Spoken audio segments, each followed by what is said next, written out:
a todos. Inicialmente, quero agradecer a Juliana e a Tati pelo convite. É sempre muito bom estar aqui. Acho que esse que é o principal foro de discussão de temas tributários em São Paulo. É o lugar onde a gente vê o direito sendo feito, sendo discutido, e espero observado pelo Supremo.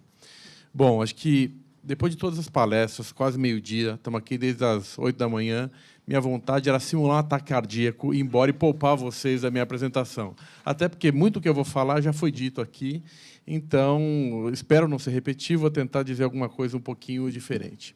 Aqui, só para lembrar o que foi já abordado antes, que, tanto pela lei da DIN, a lei do ADPF não está citado aqui, mas o texto é parecido, tanto a lei da DIN, a DECOM, como o novo Código de Processo Civil, eles falam da modulação. Só que, tanto num caso como no outro, ele vincula a modulação à existência de razões de segurança jurídica ou de excepcional interesse social. No novo Código de Processo, ele fala a mudança que fala em alteração de jurisprudência, e ele não fala em excepcional interesse social, apenas interesse social. Mas acho que não foge muito, e o que a gente tem visto no Supremo é a utilização, às vezes até de forma indistinta, entre as expressões segurança jurídica e excepcional interesse social para justificar a modulação. Indo direto ao ponto, o que a gente busca tratar aqui é se os riscos orçamentários, eles, A, constituem um fundamento válido para a modulação, B, se eles podem ser entendidos como temas de excepcional interesse social e, por fim, se configuram uma hipótese de violação da segurança jurídica. Qual foi a forma que nós escolhemos para abordar esse tema e trazer algumas conclusões a você? Foi olhar precedentes do Supremo. São apenas 4 precedentes que a gente escolheu, tem vários outros, acho que a Mariana situou que tem 14 acórdãos, mas esses 4 nos pareceram bem interessantes. O primeiro é aquele acórdão que já foi bastante mencionado aqui, do artigo 45 da Lei 8.212, em que o Supremo decidiu que a lei era materialmente, ela tratava de matéria de lei complementar, portanto, era inconstitucional. E, naquele caso, o ministro Gilmar Mendes, o que ele falou? Olha, ele declarou a inconstitucionalidade da norma, mas, por conta de insegurança jurídica que poderia gerar a decisão, se modulou os efeitos. É interessante que ele falou o seguinte, olha, quem tem ação está preservado o seu direito, quem não tem, essa decisão não vale apenas para o futuro. E aqui eu queria fazer esse ponto, que o fundamento foi a segurança jurídica, embora ele tenha tratado, acho que indiretamente, do interesse social. Por que esse julgamento é relevante? Porque a Fazenda Nacional, em diversas ocasiões, ela menciona esse precedente como fundamento para pedir a modulação. E aqui já tem um ponto interessante. Embora eu tenha dito antes que o julgamento foi baseado em segurança jurídica, ela diz que está fundamentado em interesse social. E até peço desculpa aos representantes da Fazenda, que nada pessoal, hein? O que ele diz lá? Que, por conta do interesse social, deve ser modulado. Esse embargo de declaração foram apresentados nesse RE 559937, que eu vou falar daqui a pouco, que é do PIS/COFINS de importação. De novo, o que a Fazenda fala é que o julgamento, se for favorável aos contribuintes, vai gerar um gigantesco impacto negativo na Seguridade Social, vai haver corrida aos tribunais e o caixa do Estado será atingido. Pois bem, quando foi julgado esse segundo caso, que foi no qual foram apresentados os embargos de declaração, que é esse RE 559937, o que a Fazenda disse lá?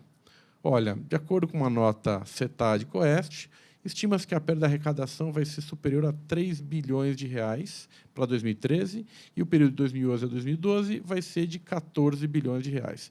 E, novamente, se utiliza aqui de novo, com desculpa a PFN, o argumento consequencialista, mas não o sofisticado, mencionado pela Tati, de que, olha, com tantas pessoas carentes, o Estado vai ser privado de recursos, vai ter impacto social. Eu acho que é evidente que vai ter, acho que não se pode negar que vai ter um efeito orçamentário. A dúvida é, esse efeito orçamentário, ele configura a hipótese de excepcional interesse social ou afetará a segurança jurídica a justificar a modulação? Vamos ver o que o Supremo nos disse.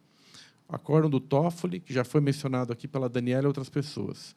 Basicamente, foi negada a modulação porque se entendeu que não foi efetivamente comprovado o gravíssimo risco à ordem social. E essa frase, para mim, é muito relevante. a mera alegação de perda de arrecadação não é suficiente para comprovar o excepcional interesse social. E o Toffoli ainda faz um jogo aqui com outros valores, outros princípios que são também salvaguardados pelo ordenamento. E ele diz que modular, nesse caso, implicaria negar o próprio direito do contribuinte de repetir o indébito. E o Toffoli é muito bom num ponto aqui, que ele faz um compilado da posição de vários outros ministros sobre esse mesmo tema. Por exemplo, ele cita que o Peluso diz que, se fosse modulado, haveria uma vulneração aos institutos da prescrição e decadência, que deixariam simplesmente ter qualquer utilidade. Ele fala também bastante da Carmen Lúcia, que ressalta a excepcionalidade do Instituto e também o caráter pedagógico de não se modular, porque sempre que se modula, se dá algum incentivo para que inconstitucionalidades sejam perpetuadas no sistema. E a Carmen Lúcia, ela fala uma coisa bem interessante. Ela fala: se eu erro, eu tenho que pagar. Se o Estado erra, ele também tem que pagar. E ela diz, ainda em conclusão, no pensamento dela, que interesse social não se confunde com interesse orçamentário. E ela cita alguns exemplos, como foram mencionados pelo desembargador Nelton, dos vereadores da tal cidade, dos oficiais de justiça. O Joaquim Barbosa também falava que o Instituto tinha que ser utilizado com parcimônia para evitar uma especulação legal. E, por fim, o Lewandowski, na mesma linha dos demais, falam que já existem mecanismos no ordenamento para mitigar os efeitos de uma declaração de inconstitucionalidade em matéria tributária, que são os institutos da prescrição e decadência. E, por fim, o Toffoli conclui, não está na tela, mas, basicamente, a conclusão dele é: a segurança jurídica é o respeito à Constituição, não é a modulação.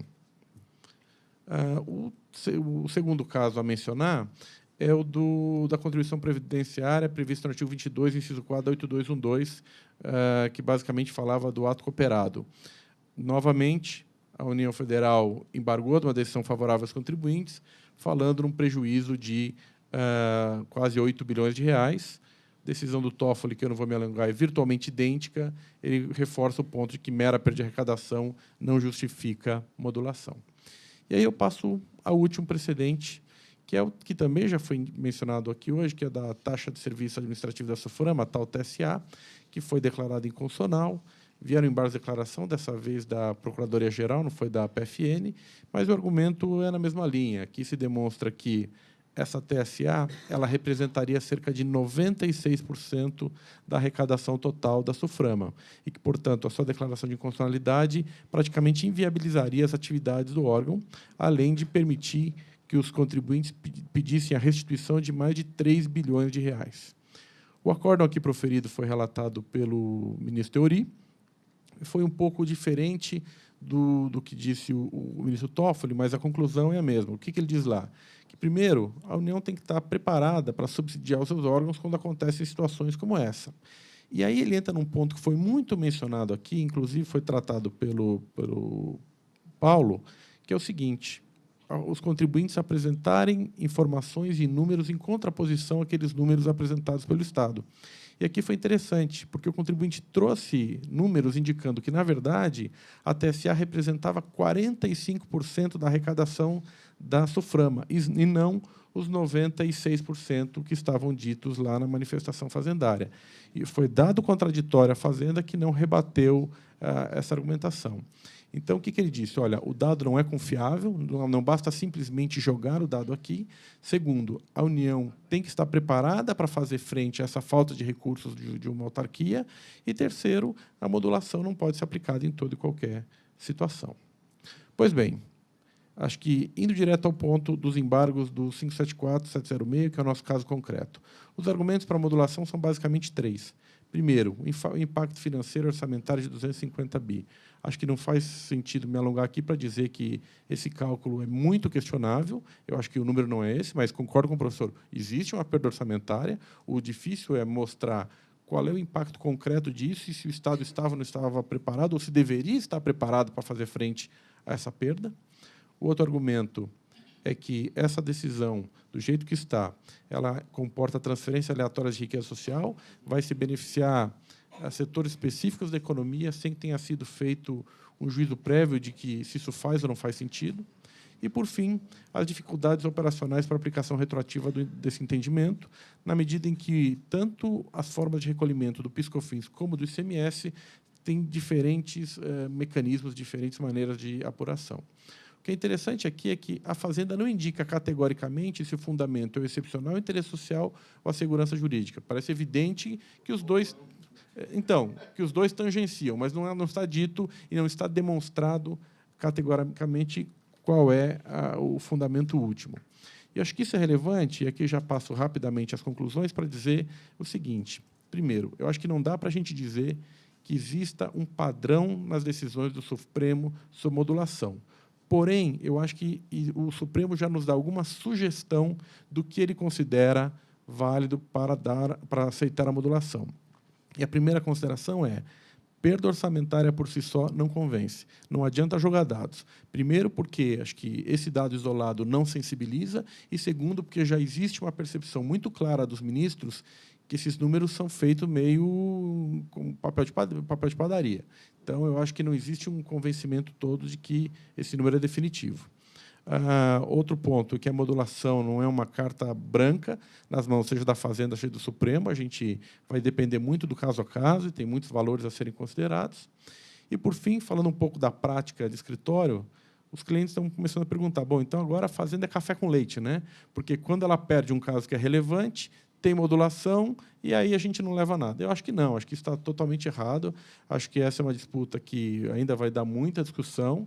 Creio eu que não cabe a modulação aqui, por tudo que foi dito nessa manhã, mas a modulação não tem que ser vista como uma panaceia para resolver todos os problemas de orçamento.